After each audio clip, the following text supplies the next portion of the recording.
السلام علیکم ورحمۃ اللہ وبرکاتہ۔ محترم زاہد خان صاحب، ہم استقبال کرتے ہیں آپ کا پیور ڈسکشن گروپ میں، آپ کو ویلکم کہتے ہیں سوال و جواب کی نشست کے لیے، اور میں کچھ مصروفیت کی وجہ سے ابھی فوری طور پہ آپ کے ساتھ حاضری دے سکوں گا انشاءاللہ کچھ ٹائم بعد۔ I'm joining the group sir, please Athar بھائی آپ شروع کیجیے۔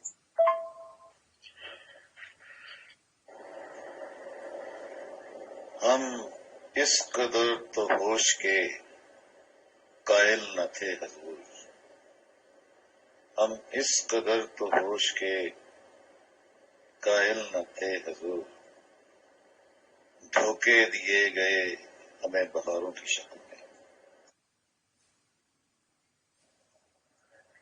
شمع بجھ جائے تو جل سکتی ہے، شمع بجھ جائے تو جل سکتی ہے، کشتی خدے طوفان سے گزر سکتی ہے، مایوس نہ ہو ارادے نہ بدل، تقدیر کسی وقت بھی بدل سکتی ہے۔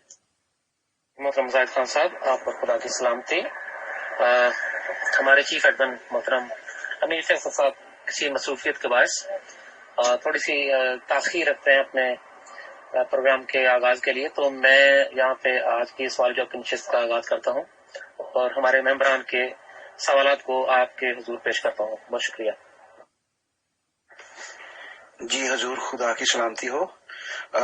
جی حضور، میرا یہ ایک سوال تھا کہ جو تعلیمات آپ ہمیں ادھر دے رہے ہیں تو یہی تعلیمات ہمیں آگے جنتوں میں دی جائے گی، یا کہ وہاں جا کے تعلیمات جو ہوں گی وہ دوسری تعلیمات ہمیں دی جائیں گی؟ یہ میرا سوال تھا۔ But South Africa. سچائی نہیں بدلتی، سچائی کا اظہار بدل جاتا ہے۔ تو جو تعلیمات میں آپ کو دے رہا ہوں یہ بنیاد بنیں گے کہ آپ دل کے باغ عدن کو تکمیل کر کے اور خدا سے نور لے کر آنے والی زندگی جنتوں میں پہنچیں گے۔ اس کے بعد ہر جنتوں میں ایک نیا اظہار ہے خدا کی معرفت الہی کا۔ وہ پھر آپ گزرتے گزرتے اور نور لیتے لیتے وہ انگنت جنتے ہیں، تو یہ سلسلہ وہاں پہ شروع ہو جائے گا۔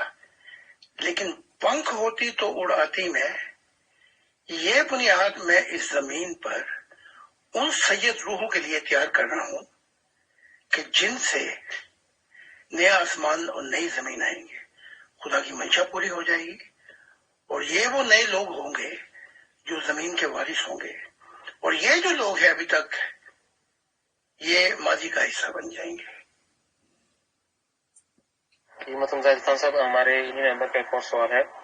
یہ کہتے ہیں جی کہ محترم زاہد خان صاحب، آپ وحدت اور کثرت کے عنوان پہ کیا تعلیمات بتاتے ہیں؟ کیونکہ صوفیت میں مرشد کے تصور کو ہی خدا کا روپ سمجھا گیا ہے۔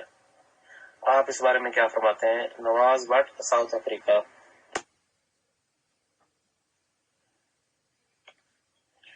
مرشد ہو یا پہلے صوفی ہو، وہ چاہے کتب ہو، ابدال ہو، غوث ہو، صدیق ہو یا وہ نبی ہو،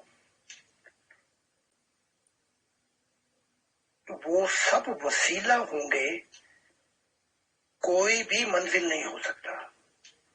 اور جو یہ دعویٰ کرے گا کہ وہ منزل ہے، وہ اپنی خیر منائے۔ خدا نے نبیوں کو بھی نہیں چھوڑا۔ تو یہ جگہ جو ہے یہ خدا کی ہے، اس میں کوئی مخلوق شریک نہیں ہو سکتی۔ اب آتے ہیں ہم دوسری طرف۔ سوال یہ ہے کہ وسیلے جو ہیں یہ راہ ہے، مختلف راہوں سے آپ نکل کر روحانیت میں داخل ہو سکتے ہیں، لیکن اس سے مراد یہ نہیں ہوگی کہ آپ نے منزل پا لی۔ جیسا کہ خدا کی ذات نے آمنے سامنے ہو کر مجھ سے کہا کہ تو کہہ اے سچے والدین خدائے واحد وہ ایک ہی ہے. مختلف ناموں سے یاد کرو لیکن وہ ہے ایک. کہ کوئی بولے رام رام کوئی کہے خدائے. وہ رام نبی کی بات نہیں ہو رہی. کوئی کہے گوں سائیں کوئی کہے الہے. تو جو تصور ہے بھگوان کا یا اللہ کا وہ ایک ہی ہے. لیکن جیسے خدا نے مجھ سے کہا کہ تو کہہ وہ جو زمین کے وارث ہوں گے محبت کرنے والے وہ کہیں یہ کہ اے سچے والدین خدائے واحد اور اے خدا کے دل. اب وہ جو سچا والدین ہے خدائے واحد وہ تو منزل ہوئی. اور جو خدا کا دل ہے جو ترجمانی کر رہا ہے وہ صرف راہ اور وسیلہ ہے. راہ منزل نہیں ہو سکتی. تو میں نے تو یہ باتیں کھول کے واضح کر دی ہیں کہ اگر کوئی مجھے منزل بتائے گا تو دھوکہ کھا جائے گا. لیکن اس پر اتنی کتابیں اتری ہیں توحید کے موضوع پر. جو پڑھتا جائے گا خدا نے کہا وہ میرے ساتھ کوئی شریک نہیں کرے گا. یہ صرف ابتدائی ہے جہاں سے شروع ہوتا ہے. یعنی کہ میں ایک راہ تو ہوں منزل نہیں ہوں. محترم زاہد خان صاحب ہمارے ایک بہت ہی معتبر ممبر میں یہاں پہ نام نہیں لے سکتا پیور ڈسکشن پہ ہی ہمارے وہ ممبر ہیں. ان کا یہ سوال ہے ان کا پوچھنا یہ ہے کہ محترم زاہد خان صاحب میرا سوال ہے کہ کیا روحانی حصے بھی جسمانی حصوں جیسی ہوتی ہیں یا ان میں کوئی فرق ہوتا ہے؟ اس بارے میں آپ کیا فرماتے ہیں؟ بہت شکریہ.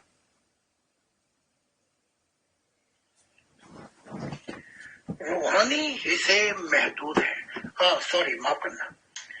جسمانی حصے محدود ہوتی ہیں.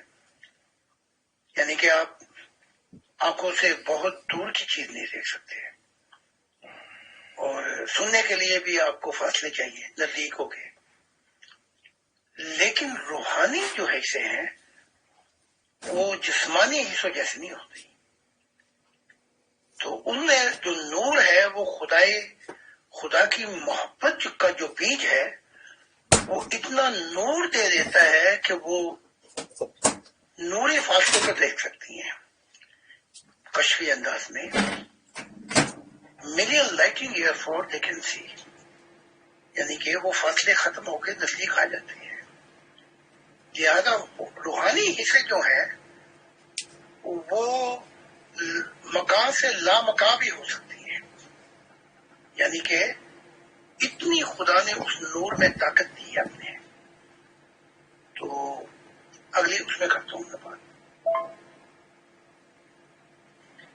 پہلے تو یہ ہے کہ جسم کی جو رفتار ہے وہ بہت زیادہ ہے. اگر اس میں شامل ہو جائے خالص فکر خدا کی، اس میں شامل ہو جائے خالص قوم مقام کا شعور، خالص جو ہے وہ ضمیر کی روشنی جو سچ کی تلاش میں ہے، اور پھر محبت جو ہے وہ اس میں یوں شامل ہو جائے کہ وہ پائلٹ بن جاتی ہے اور روح جو ہے وہ راکٹ بن جاتی ہے. تو یہ روحانی حصے جو ہیں ان میں نور بڑھتا رہتا ہے اور جنتوں میں سے بھی کیا، جنتوں سے پار ادھم میں بھی لے جاتی ہیں یہ روحانی حصے. اور مشاہدہ الہی اور جو تجربات ہیں جو خدا کے ساتھ سفر ہے، خدا کی بادشاہتیں اتنا دیکھتی ہے جیسے وہ خود ہی کہتا ہے کہ میں جہانوں کا رب ہوں. ان کی کوئی محدودیات نہیں ہے. تو یہ وہ چابی ہے جو انسان کو انسان کامل بنا دیتی ہے اور ہر جنتوں سے گزار کے اس کو نور دیتی ہے. گزرتے گزرتے ہاریزونٹل ہوتا ہے جیسے جہاز چلتا ہے، ورٹیکل ایسے جیسے راکٹ اوپر کو جاتا ہے. وہ محاورہ جنتوں میں بھی لے جاتی ہے. وہاں پہنچاتے وہاں پہنچاتے پہنچاتے پھر ایک ایسا دور آتا ہے کہ خدا ایسی روح کا ہاتھ تھام دیتا ہے کہ پھر وہ ہاتھ نہیں چھوٹتا، وہ ایسے محبت میں بن جاتا ہے۔ تو یہ جو ساری چیزیں میں نے بتائی ہیں، دماغ، شعور،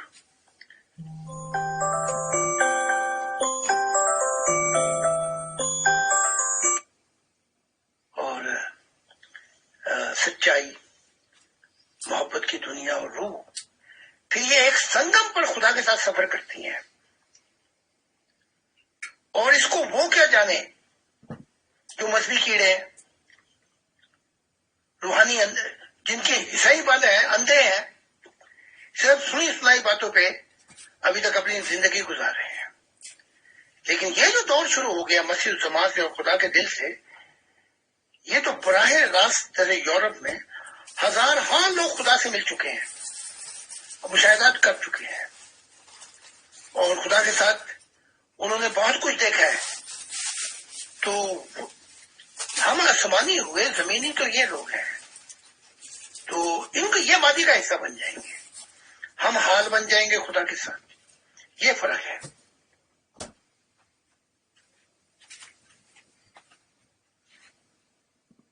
محترم زاہد خان صاحب، ہمارے انہی ممبر کا ایک اور سوال ہے۔ یہ کہتے ہیں کہ حضور، میرا یہ سوال ہے کہ روحانی پروازیں کتنی اقسام کی ہیں؟ کیا روح کا جسم سے نکلنے کا ایک ہی قانون ہے یا مختلف قوانین ہیں؟ بہت شکریہ۔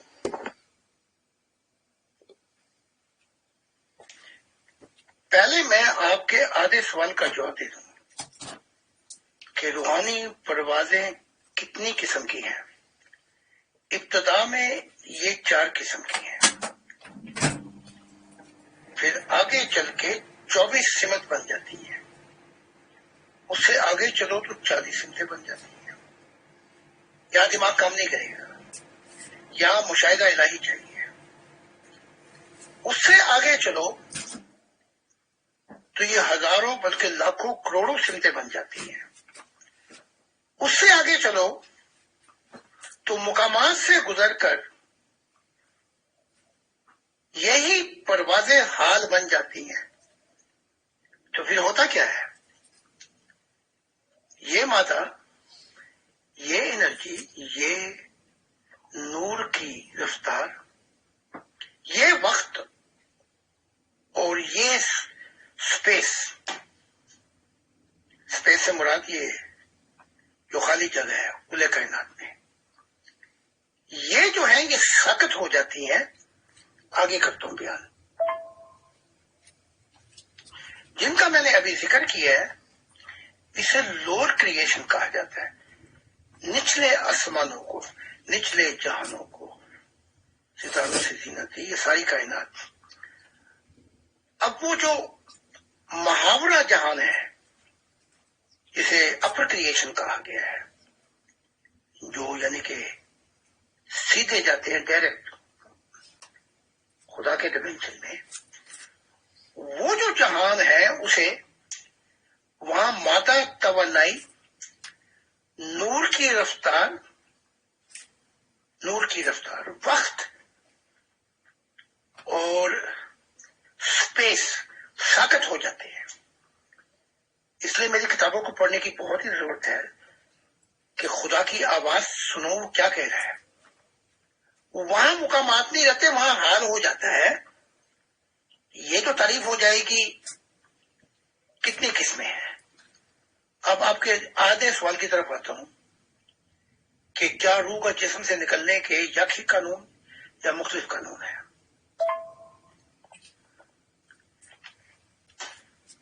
روح پاؤں سے نکل کر جو نکلتی جاتی ہے، جسم کو ٹھنڈا کر دیتی ہے، برف بنا دیتی ہے، ایک طریقہ۔ دوسرا طریقہ یہ ہے کہ جسم منہ کے ذریعے بھی نکل جاتی ہے۔ تیسرا طریقہ یہ ہے کہ دماغ کے ذریعے بھی نکل جاتی ہے۔ چوتھا طریقہ جو ہے انسان کامل، وہ اس سے یوں جدا ہو جاتی ہے جسم سے، جیسے کہ 2 چیزیں جیسے نور جو ہے وہ یوں سلائڈ کر جاتا ہے جسم سے، اور یہ سب سے زیادہ ہلکا طریقہ ہے اور آسان طریقہ ہے کہ جب انسان ایک کامل آتا ہے تو وہ ایک دم روح جو ہے سلائڈ کر جاتی ہے، جیسے لیٹا ہوا ہے جسم، ساتھ ہی روح جیسے آپ کروٹ لیتے نکل جاتی ہے۔ تو یہ مختلف طریقے ہیں، لیکن ان کی تفصیلات بہت ہیں، لیکن آپ سمجھ چکے ہوں گے جو میں بنیادی بات کر رہا ہوں۔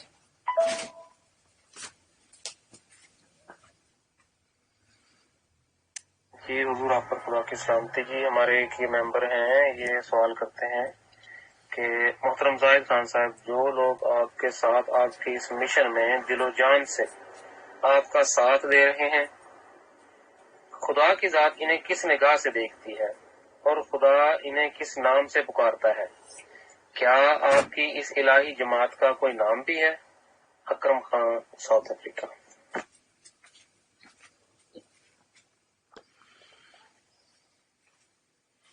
بہت اچھا سوال ہے۔ خدا ان کو محبت کے نام سے پکارتا ہے۔ خدا کہتا ہے یہ میرے بیٹا بیٹی ہیں اور میرا یہ آئینہ بن گئے، یعنی میں آئینے میں دیکھتا تھا نا پہلے،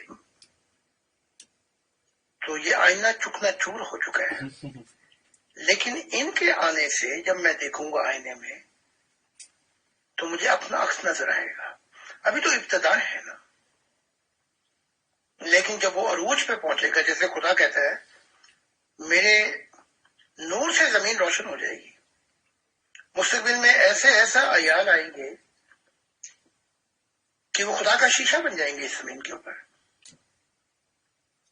تو خدا ان کو ایک انسانیت کا خاندان کہتا ہے، اس کا محور وہ خود ہوگا، خدا کے ساتھ one family work centred on God.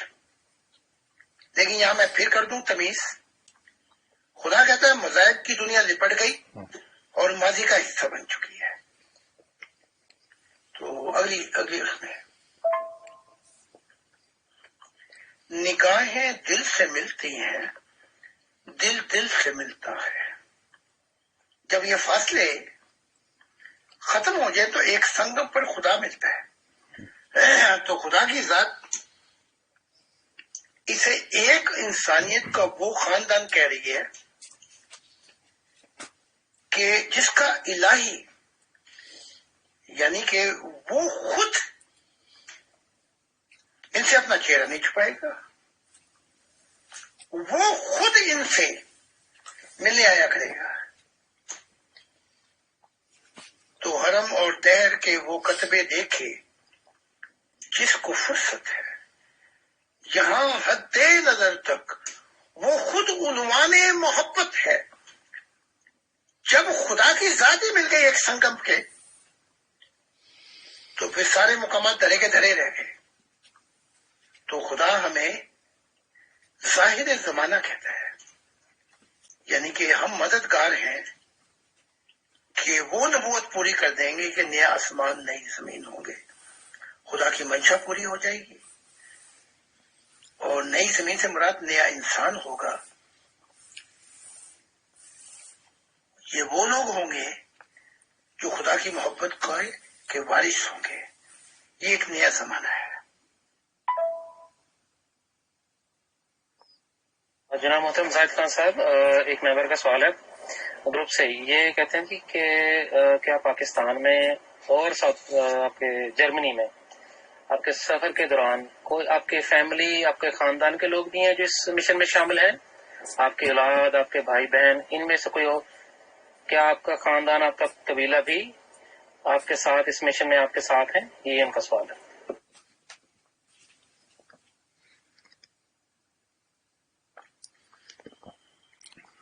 جی نہیں، میں اس کا تفصیلی جواب دے دیتا ہوں۔